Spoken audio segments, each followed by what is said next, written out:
Life in a world that keeps changing. Think that it's progress you're making. Copy and paste pretty faces all the time. Pictures so perfect we play. Hello wonderful viewers, welcome back again to Anointed Lady TV. I greet you all according to your time. To my new subscribers and my returning subscribers, God bless you always for supporting this channel. Yes, I got a message. Someone wrote, why you dey always dey off your comment section? Some of my comment section not be me dey off am. Too much hate speech, YouTube go off am. If maybe the insult still dey too much, or maybe they don't dey drop negative comment, me personally I go off the comment section. Somebody busy they write for the comment section say report, I go report the channel, and the name na Igbo name. And una know say this channel na for freedom fighters and for news, not be only for Biafra. They always bring news, any news wey be say we go still listen to and go still take one or two things there. Abeg, if I drop video and that video not suit you, just waka pass and leave the video. Maybe other people will be say go like the video, go watch am. I be Edo girl, but I dey fully support Biafra with all my heart, because we all need freedom. But if we begin to judge one another, or they plan to bring each other down, how we go take get the freedom?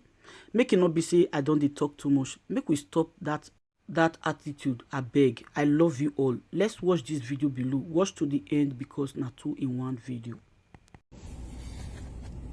Dubai in day one. Kedukunu Melta. I overheard Maazi, our barrister, or the barrister of the lawyer in charge of Nnamdi Kanu's case.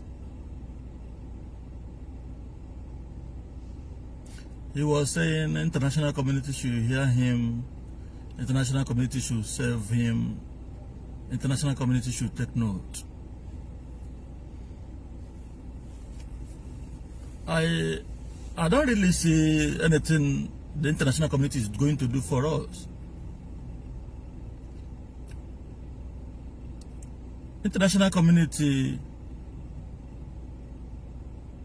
have nothing to do for us in any way. We don't even have anything like international community in our record. We are not recognized as Biafrans.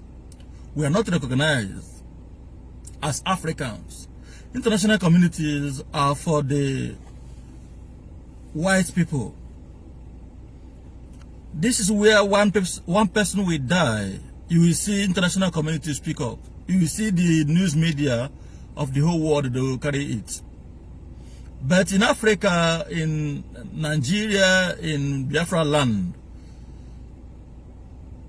you can die in thousands, in your millions. No international community will surface. They will not speak for you,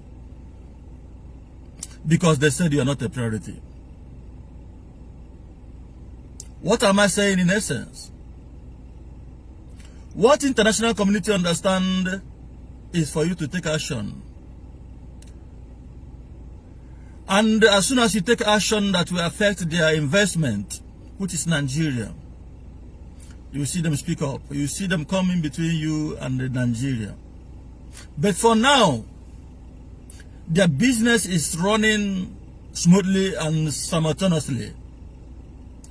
Do you think they will lose anything having Nigeria kill you? Do you think it will be in their favor to side for you? It is not. So they don't have anything to do. Look, when Nigeria banned Twitter, nobody called the international community to speak up. They all rose and spoke, because Twitter is one of their medium they use in monitoring their investment, which is Nigeria. Twitter is one of their investment which is giving them more money, While you use your data, while you use your Wi-Fi, they get more money. That is why they have to speak up. They don't speak up when they don't see any reason or any gain in what they have to say. Had it been Israel waited for the world to speak up before they strike on the issues between Israel and Hamas, till today maybe Israel would have all died. Nobody will speak for them. But they hit it. They hit them hard. Boom! Then the world started speaking. That is what the world understands. Please, let's stop waiting on the international community to fight or to speak for us. They will not speak. There is nothing, as far as I'm concerned, nothing like international community. They were the one that engineered the killing of Biafrans in their millions between 1967 to 1970. Why do you think they are going to speak for you now? Is that investment? Are you buying guns from them? Are you buying bombs from them? Are you buying fighter jets from them? There is no reason international community should speak for you. You must have to start it. Where are we and where are we going? What is our plan ahead? The leader of indigenous people of Biafra, IPOB, is held and have been in the custody of DSS. What is the way out? What have we done? What is going to tell the world that they are serious? Everyone is in the social media saying their own mind, how they feel. Gradually, the issue is dying away. And the young man who have been suffering for us is suffering alone. What is the way out? Which way out? I'm asking the Biafrans. Can we act now before it is too late? Because the way it looks now, they can do anything and they will go free with it. What is our plan ahead? What is our agenda further? This is my question this morning. People of God suffered violence, and only the violence taken it by force. Finally, as Christians and Muslims in northern Nigeria, we have been at loggerheads for only God knows when. I have first cousins that are Muslims. I have one baba and one mama that are Muslims. They are my blood. There's nothing I can do.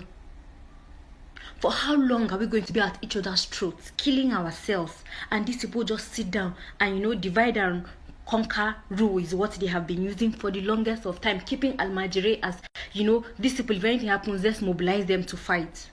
We have been fighting ourselves. How many times have you seen them send their children to, let us tell ourselves the truth, though. Let us tell ourselves the truth. Azaba. If anything happens, they will run and leave us. And Arewa, Musulmai de Krista. Every time they do Arewa things, you see Muslims separate themselves from Christians, and it's everywhere. Let it stop. We are suffering. An average northerner cannot feed properly. Thank God that everything is relatively cheap in northern Nigeria. If not, I don't know what would have happened.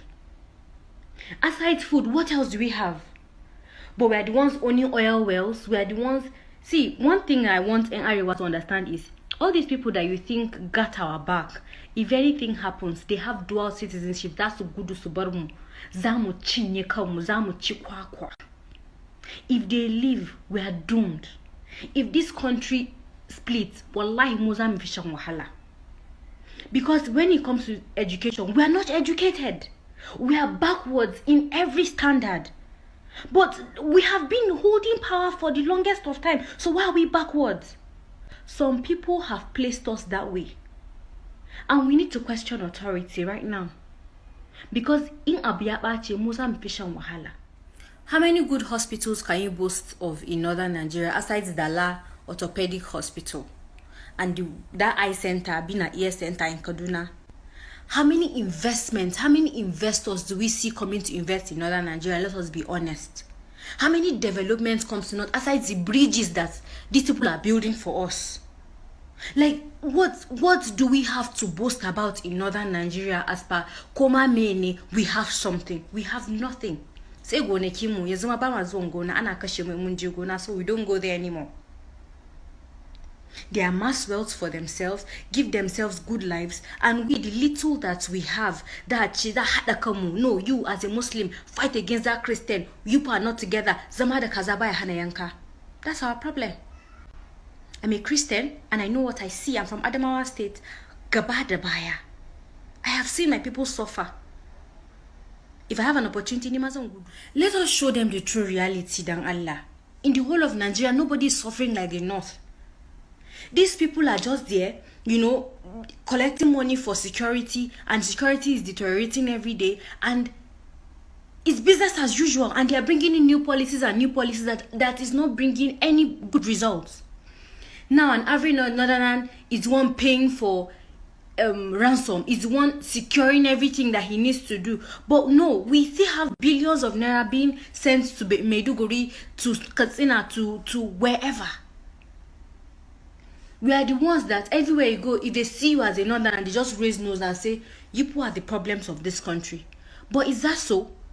Are we actually the problems of this country? Or some old men are seated somewhere and they are actually using us as pawns in their master game?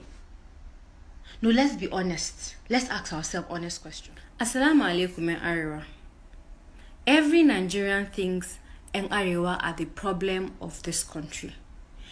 Every average southerner, westerner, easterner thinks northerners are the problems of this country. Like, we are the people who are masterminding every problem, bringing in fake solutions, and amassing wealth for ourselves. The security challenge is Fulani herdsmen. I know Fulani people can be peaceful people and they can be terrible people as well. But how about this is beyond it? Now, the people at the helms of affairs in this country are not other than that. They are from us. They are our brothers and sisters. So what is happening?